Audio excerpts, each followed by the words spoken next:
Welcome to Drop Bear Brewery's very first video. Today we're going to review a 7-gallon fermenter that I bought on eBay.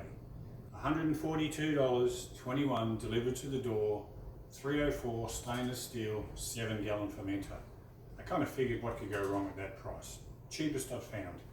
So the items that come with the pot are the silicone gasket seal, obviously, a bubbler, another gasket seal for your quick release,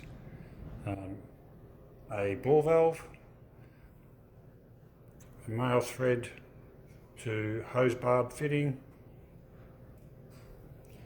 gasket stopper, quick release clamp. The only issue I found with the quick release clamp is one of the tangs were a little bit bent on the clamp, so the actual bolt doesn't go through just yet, but I can easily fix that. Slight tapping and get that right. The ball valve's good, no problems with that. Washed that, seems good, works well. Haven't tested it under pressure yet, but I will do that. The only thing I found was the end of this pipe, when it had been cut, had metal dags on it. So spent a couple of minutes with a file just to remove the dags and polish it out a little bit.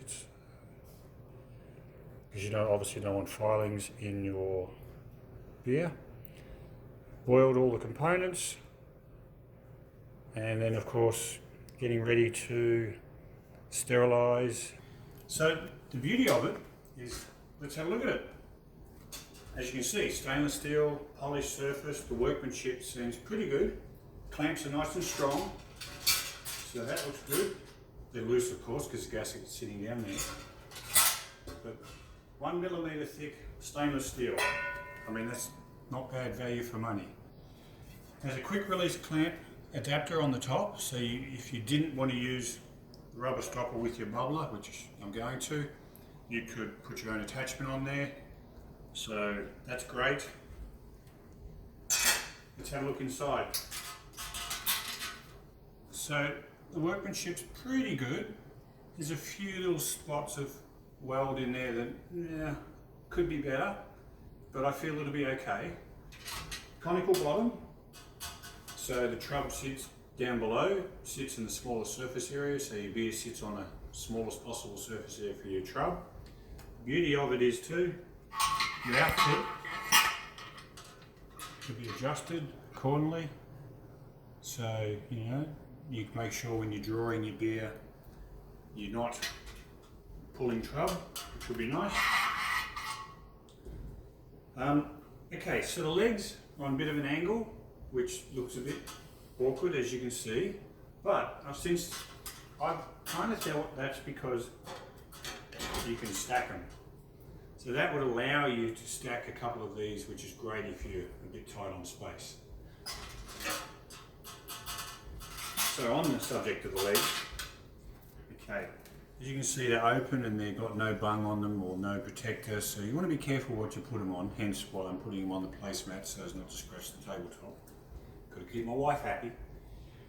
You can see polished, reinforced,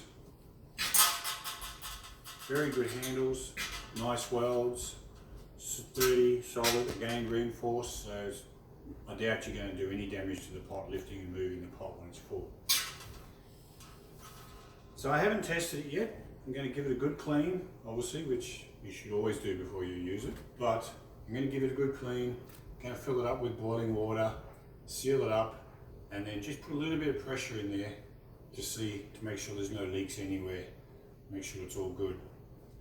But like I said, $142.21 delivered to your door, how can you go wrong? 304 1mm stainless steel. Right, dimensions, 22 inches tall. And for those of us that understand metric, because it makes sense to everybody in the world except for a few, which happens to be where I live, 56 centimeters tall. Pretty cool, huh?